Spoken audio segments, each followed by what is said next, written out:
Hello दोस्तों, मेरे YouTube channel में आपका फिर से स्वागत है। आज हम करने वाले हैं डिस्काउंट्स के क्वेश्चन जो NTPC 2024-25 के CBT 1 में आए थे अंडर ग्रेजुएट लेवल के। तो बिना टाइम वेस्ट कीजिए चलिए शुरू करते हैं। पहला क्वेश्चन है, एक वस्तु का अंकित मूल्य 18,000 है। एक दुकानदार उस पर 10% और 5% की दो छूट देता है, तो विक्रय मूल्य ज्ञात करें। ठीक है, तो 10% और 5% कितना हो जाएगा? जब छूट रहता है तो माइनस में लिखते हैं, -10 -5, फिर माइनस माइनस जब यहाँ मल्टीप्लाई हुआ तो प्लस हो जाएगा 50/100। तो देखिए यहाँ पे -15 हो गया, प्लस 0.5 14.5 हो गया, तो लगभग 15%। डिस्टेंस बहुत है तो 15% कितना होगा? यहाँ पे 10% कितना हो रहा है आपका 1800, और आपका 5% 900 2700। अगर 18,000 में 2,700 घटाएंगे तो 15,300 आएगा। तो यही हो जाएगा आपका आंसर। ठीक है, हमें एग्जाम अप्रोच देखना है, यहाँ पर पूरा आंसर कैलकुलेट करके नहीं निकालना है, सिर्फ आंसर निकाल दो वही काफी है। नेक्स्ट क्वेश्चन, एक टेबल की कीमत 8,000 है। दुकानदार ने इसे 20% 25% की दो लगातार छूट पे खरीदा। परिवहन पे 30% दिया, उसने टेबल को 8,000 में बेच दिया। लाभ ज्ञात कीजिए। तो उसी तरह निकालेंगे, पहले 20%, फिर 25 प्लस कितना हो जाएगा 500/100 मतलब +5। तो यहाँ पे हो जाएगा 45 और +5 हो जाएगा, तो -45 + 5 40%, -40% हो गया डिस्काउंट। फिर बोल रहा है कि यार टेबल पे इतना में बेच दिया, तो 40% डिस्काउंट हो रहा है तो 60% बच रहा है, मतलब 4,800 में इसका खरीदा हुआ है। 300 रुपया अगर ही लगाया तो 5,100 में इसका खर्चा हो गया। फिर 8,000 में बेच दे रहा है। अगर 8,000 में बेचेगा तो कितना हो जाएगा? 2,900 रुपये का इसका लाभ हो रहा है, प्रॉफिट हो रहा है। तो अब लाभ परसेंट हमें निकालना है। तो आपका इतना टोटल खर्चा हुआ था, मतलब इसके लिए CP इतना हो गया था, तो इसको नीचे रखेंगे, फिर 0 0 काट देंगे, फिर डिवाइड करते हैं। कितना टाइम में जाएगा? 5 टाइम में कितना हो रहा है? 255 या 35 बचेगा, 350 हो जाएगा। फिर 6 टाइम में जाएगा 306 6 टाइम में 44 बचेगा, 44/51। आपका इतना आंसर आ जाएगा। सॉरी दोस्तों, लाइट कट गया है, इसीलिए थोड़ा सा दिक्कत हुआ। कोई बात नहीं, हम लोग आगे सॉल्व करते हैं। चलिए, इतना आंसर आ गया। नेक्स्ट क्वेश्चन पे आ जाते हैं। 20%, 25%, 15% का समतुल्य निकालना है। 20% -20 -25 प्लस दोनों को मल्टीप्लाई करेंगे 5 हो जाएगा, मतलब यहाँ 40% हो गया। फिर 15 ऐड करना है, 15 मल्टीप्लाई करेंगे तो 600/100 06 हो जाएगा। दोनों को ऐड करेंगे तो -55 + 6 = -49%, तो 49 आ रहा है। चलिए नेक्स्ट क्वेश्चन पे आते हैं। बहुत आसान क्वेश्चन है, बस थोड़ा ट्रिकी लगता है, कभी कभी कैलकुलेशन में गलती ना हो जाए। 4,500 मुद्रित मूल्य वाले एक पुस्तक को 10%, 20% और 25% की क्रमिक छूट पर उपलब्ध है। पुस्तक का विक्रय मूल्य ज्ञात कीजिए। तो 10% -10 -20 प्लस दोनों को मल्टीप्लाई करेंगे तो 2 हो जाएगा, तो यहाँ पे हो जाएगा -28। फिर बोल रहा है 25%, तो -25 प्लस मल्टीप्लाई करेंगे तो आपका 25 अट्ठे 220, 25 50 और 20 70, मतलब 7 हो गया। 53 -7 = 46, मतलब -46% आपका डिस्काउंट दिया गया। तो 54% आपका बच गया होगा। तो 54% कैसे निकालेंगे? मल्टीप्लाई करके भी निकाल सकते हैं, लेकिन हम मल्टीप्लाई नहीं करते हैं। इसका हाफ कितना होगा? वो 50% हो जाएगा, तो हाफ कितना होगा? 2250। फिर आपका 4%, 1% आपका इतना हुआ 45, 1% 4% कितना होगा? 180 0342 2430 ये आपका आंसर हो गया।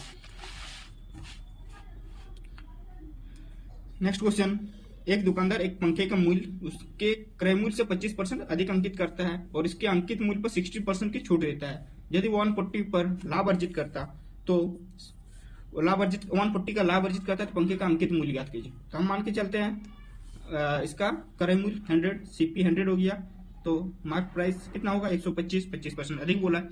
फिर बोला 16% का डिस्काउंट देता है मार्क प्राइस पे। इस पर अगर 16% का डिस्काउंट देगा तो 84 हो जाएगा। नीचे 100 25 जा तो 4 21, मतलब SP आपका हो जाएगा 105। देखिए 100 में खरीदे थे, 105 में बेचे, 5 का लाभ हुआ, लेकिन यहाँ पे दिया हुआ 5 = 140। फिर क्या बोल रहा है, 125 रुपया कितना होगा, तो कितना हो जाएगा 140 बाई 5 इंटू 125 रुपया कितना मूल्य निकालने बोला है। यहाँ आपका 25 टाइम में कट जाएगा, 25 0 100 0 10 25 और 10 3500 आपका आंसर हो गया। नेक्स्ट क्वेश्चन पे आते हैं। 39,250 का अंकित मूल्य वाली वस्तु को X% 10% की 2 क्रमिक छूट देने के बाद 32,499 में बेचा जाता है। तो X जो छूट मिला था उसका वैल्यू निकालना है। तो सबसे पहले एक चीज समझ लीजिए, यहाँ जो पहले X% छूट दे रहा है फिर 10%, अगर इसका उल्टा भी कीजिएगा तब भी सेम रिजल्ट आता है। ठीक है, अगर मान के चलो कोई वस्तु 10% पहले छूट दे रहा है फिर 20%, और कोई वस्तु 20% फिर दे रहा है फिर 10%, दोनों का वैल्यू, दोनों का जो लास्ट में आएगा टोटल डिस्काउंट वो सेम आएगा। तो हम लोग पहले 10% लेके करते हैं। अगर जो 39,250 रुपीज है उसका 10% डिस्काउंट निकालते हैं तो कितना हो जाएगा, 39,250 में 10% इतना हो गया, इसको माइनस कर देंगे क्योंकि 10% जितना हो रहा है माइनस करेंगे तो 10% डिस्काउंट हो गया। 5238 में 5 3।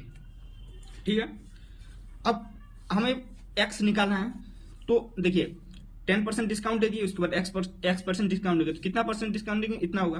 पहले हम लोग इसका डिफरेंस निकाल लेते हैं 325। ये सबसे आसान तरीका है, इससे भी आसान तरीका हो सकता है आप लोग के पास, कोई किसी के पास हो तो कमेंट में बताइए। मतलब इसमें गलती कम होने का चांस है और कैलकुलेशन उतना भी ज्यादा हार्ड नहीं है, देखते जाइए। यहाँ 15 में 6 11 हो गया तो 2 आपका 8 फिर 2826 आपका डिस्काउंट मिला है। किसमें, इसमें मिला है डिस्काउंट आपका। ठीक है, तो देखिए इसका 10% तो 3,532.5 है, उससे ये कम है, उससे कम है मतलब ये दोनों नहीं होगा। अब ये दोनों में से एक होगा, ये दोनों में से 1% इसमें निकाल लीजिए। अगर इतना आया तो आंसर हो गया, नहीं आया तो दूसरा वाला आंसर हो जाएगा। हम 8 निकाल लेते हैं इसका, तो कितना 3532.5 है। 8 से मल्टीप्लाई करते हैं, 8 5 जा 40, 16 और 4 0, 2 कैरी हो गया 24 और 2 26, 40 और 2 42, 24 और 4 28। चलिए 8% ही आपका आंसर हो गया, तो ये हो जाएगा आपका आंसर। अगर 8% नहीं होता तो 9% हो जाता है आंसर, क्योंकि 10% से कम है तो ये दोनों होता नहीं। चलिए नेक्स्ट क्वेश्चन पे आते हैं। एक जैकेट का अंकित मूल्य 8,000 है। एक दुकानदार अंकित मूल्य पर 30% की छूट देता है। छूट के बाद छूट वाले मूल्य पर 12% की बिक्री कर जोड़ा जाता है। चलिए तो पहले दिखा देते हैं 30% छूट मिल रहा है, तो छूट के बाद कितना आ रहा है 70%, तो 8,000 का 70% 5,600 हो जाएगा। फिर बोल रहा है छूट के बाद वाले मूल्य पर, छूट के बाद इतना मूल्य हो रहा है उसका, उस पर आपको 12% कर लग रहा है। 12% कितना हो रहा है, 10% आपका 560, अच्छा इसमें ऐड कर देना, 10% आपका 560 और 2% 112, 2 7 12 का 2 6 6272 आपका टोटल प्राइस हो जा रहा है। 6272 आपका आंसर हो गया।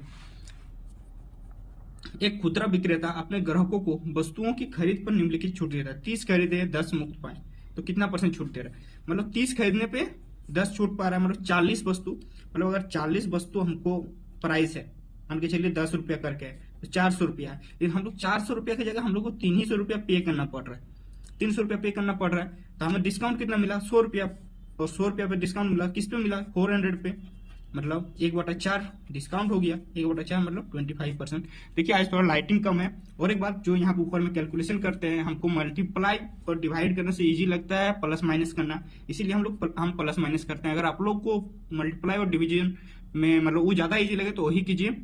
और लाइटिंग के लिए थोड़ा सा क्या बोलते हैं, माफ कर दीजिएगा। कल से ट्राई करेंगे कि पहले शूट कर ले वीडियो। और चैनल